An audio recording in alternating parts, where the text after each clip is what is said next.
friends and my dear subscribers. ఈ వీడియోలో మనం పైథాన్ లాంగ్వేజ్ ఫండమెంటల్స్ అంటే literals, keywords and tokens. Python tokens అంటే ఏంటంటే ప్రతి లాంగ్వేజ్లో కొన్ని టోకెన్స్ ఉంటాయి. టోకెన్స్ ఏంటి అంటే identifiers, literals, keywords and operators. వీటన్నిటిని మనం ఏమంటాము అంటే టోకెన్స్ అంటాం. సో లాంగ్వేజ్ ఫండమెంటల్స్ ఇవి మెయిన్ ఇంపార్టెంట్ అనమాట. దాని తర్వాత వచ్చేసి data types, type casting and Python statements. ఇవన్నీ మనం ఈ క్లాస్లో చూద్దాం. ఐడెంటిఫైయర్ ఫస్ట్ వచ్చేసి మనం ఐడెంటిఫైయర్ గురించి చూద్దాం. ఐడెంటిఫైయర్ అంటే ఏంటి అంటే సింపుల్గా చెప్పాలంటే ఒక వేరియబుల్కి కానీ, ఒక ఫంక్షన్కి కానీ, ఒక క్లాస్కి కానీ మనం ఇచ్చే నేమ్ ఉంటుంది కదా. ఒక వేరియబుల్కి కానీ, ఫంక్షన్కి కానీ, క్లాస్కి కానీ మనం ఇచ్చే నేమ్ ఏదైతే ఉంటుందో ఆ నేమ్ని మనం ఏమంటాము అంటే ఐడెంటిఫైయర్ అంటాం. సో ప్రతి లాంగ్వేజ్లో ఖచ్చితంగా వేరియబుల్స్, ఫంక్షన్స్, క్లాసెస్ ఉంటాయి. వాటికి ఇచ్చే నేమ్ ఐడెంటిఫైయర్. సో ఈ ఐడెంటిఫైయర్ ఇవ్వడానికి మనకు కొన్ని రూల్స్ అండ్ రెగ్యులేషన్స్ ఉంటాయి. To declare an identifier we should have some rules and regulations.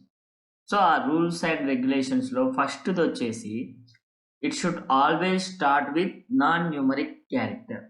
అంటే మనం ఒక వేరియబుల్కి కానీ, ఫంక్షన్ కానీ నేమ్ ఇచ్చేటప్పుడు ఖచ్చితంగా స్టార్టింగ్లో నాన్ న్యూమరిక్ ఉండే విధంగా చూసుకోవాలి. అంటే నెంబర్ లేకుండా చూసుకోవాలి. This is the first rule of identifier. For example here I have given right. So X 2. So ఈ ఎక్స్ అనేది ముందు 2 తర్వాత ఉంది. న్యూమరిక్ అనేది ఫస్ట్లో ఉండొద్దు అని చెప్పాను, తర్వాత ఉండొచ్చు.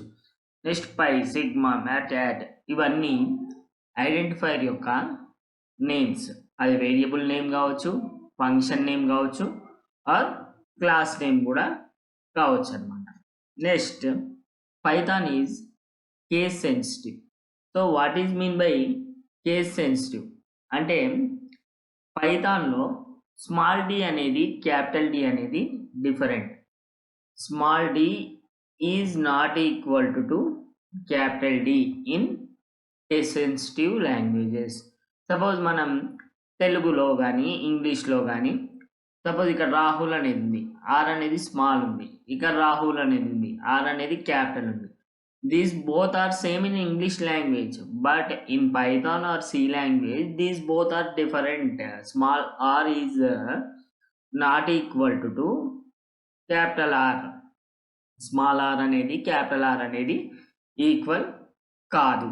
ఓకే, నెక్స్ట్ వచ్చేసి if identifier start with underscore symbol. So underscore symbol రాసి నేను రాహుల్ అని రాశాను. Okay, this is private identifier. అలా కాకుండా if I write 2 underscores రాసి రాహుల్ అని ఇచ్చాను. Okay, this is strongly private identifier. Single underscore ఉంటే private identifier, double underscore ఉంటే స్ట్రాంగ్లీ ప్రైవేట్ ఐడెంటిఫైర్. అండ్ అలా కాకుండా 2 అండర్ స్కోర్స్తో స్టార్ట్ అయ్యి మధ్యలో ఐడెంటిఫైయర్ నేమ్ ఉంది, తర్వాత 2 అండర్ స్కోర్స్తోని ఎండ్ అవుతాయి. దీన్ని మనం ఏమంటాము అంటే మ్యాజిక్ మెథడ్స్ అన్నట్టు. సో సింగిల్ అండర్ స్కోర్ ఉంటే ఐడెంటిఫైయర్ స్టార్ట్ అవుతే దాన్ని ఏమంటాము private. Double under score with identifier name strongly private. Double under score identifier name మళ్ళీ డబుల్ అండర్ స్కోర్తో ఎండ్ అవుతే మ్యాజిక్ మెథడ్స్ అని అంటాము దీన్ని. ఓకే, నెక్స్ట్ వచ్చేసి keywords cannot be used as identifiers.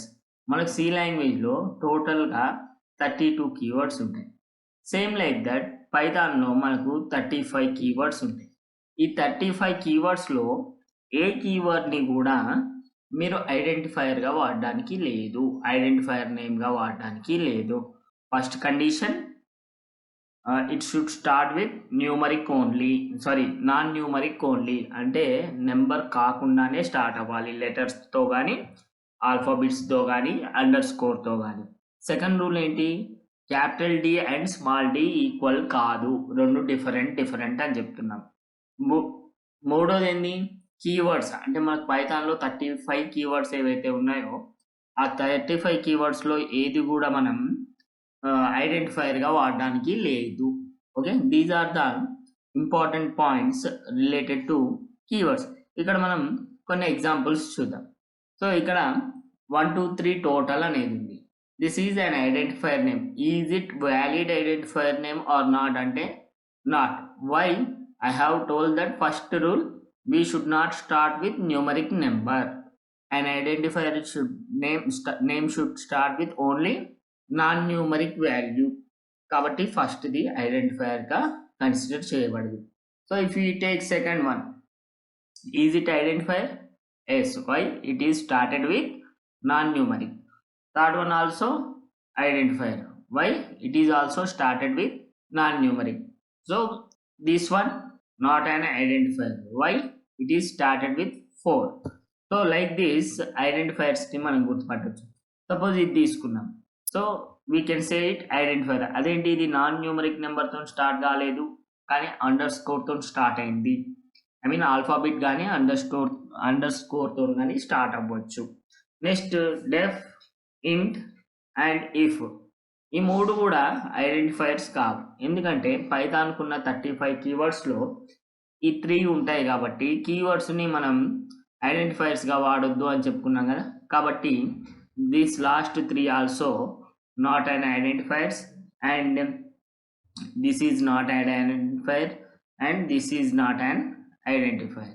So ఈ 5 వర్డ్స్ ఏవైతే ఉన్నాయో అవి ఐడెంటిఫైర్స్ కిందికి రావు. ఎందుకంటే అవి కండిషన్స్ని సాటిస్ఫై చేయట్లేదు కాబట్టి, రూల్స్ని సాటిస్ఫై చేయట్లేదు కాబట్టి. నెక్స్ట్ వచ్చి